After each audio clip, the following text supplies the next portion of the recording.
couple of weeks ago, I was reading an article. And this article was about a house that remained standing after a hurricane. And it was talking about a hurricane came through Gilchrist, Texas, back in 2005, Hurricane Rita, I believe. And it leveled this whole area of Gilchrist, a population of about 700. And there were 200 homes there that were completely annihilated. And so those who lived in that area went about rebuilding their homes, rebuilding their lives.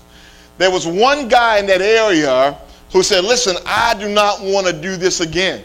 And so he sought out an architect, and he only wanted to use the best materials. He wanted to make sure that if another hurricane came through Gilchrist, that this house would not be destroyed like all the other homes.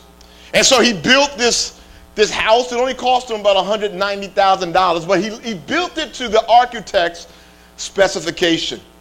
He used all the best siding, the best windows, had these shatterproof windows. He used the best shingles he could find, and he constructed this house. Little did he know, 2 years after he rebuilt the house, that another hurricane was going to come through. And this time, Hurricane Ike came through. And when Hurricane Ike came through, as it did last time, it leveled every house in Gilchrist except for the one house. And so when he went back the day after the hurricane just to look at the damage to his house, he was just amazed that he could see his house from miles away because all the other houses had been completely destroyed, but his house remained standing. And God gave me this prophetic vision that that's what I'm doing for the people of God if they build the house the way I tell them.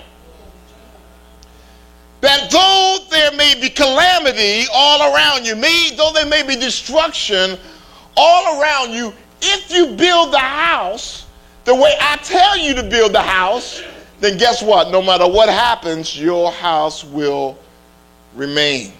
How many of you heard the parable about building the house on the rock and building it on the sand? How many of you grew up singing in the children's choir? Don't build your house on the sandy land. Don't build it. Uh-huh. Well, it might look kind of nice, but you'll have to build it twice, or you'll have to build your house once more. Come on. You gotta build your house upon the rock. Yeah. Make a good foundation on a solid spot. Storms may come and go, but the peace of God you will know. Come on, get a Sunday school choir hand. Yeah, I see who grew up singing in the Sunday school choir. But we sing that song. But this is the reality, that though you may build your house on the rock, when the storm and the rain come, your house may not be destroyed, but I guarantee you there will be some damage there. See, God's not promising us that we will not experience pain or hurt or frustration or loss. That's not the promise. But what God does promise us, that if you build your house on the sure foundation, which is God himself, that in the end of the day, you will be standing. Look at somebody and say, you better build it on the rock. If you want your house to stand, you got to build the house on the rock. Well, listen, that prophetic vision just caused me just to do this study. And I started studying through the Bible all the places where you see calamity or you see difficult things happening or you see people being frustrated or being challenged. So the Bible would speak about their challenge, and then the Bible would make this statement, but God. But God. If you look in Genesis 8, Noah had been on the ark for many, many days with those animals. And I bet it stunk in there, and I bet he got tired of being on that boat. But the Bible says, but God remembered Noah.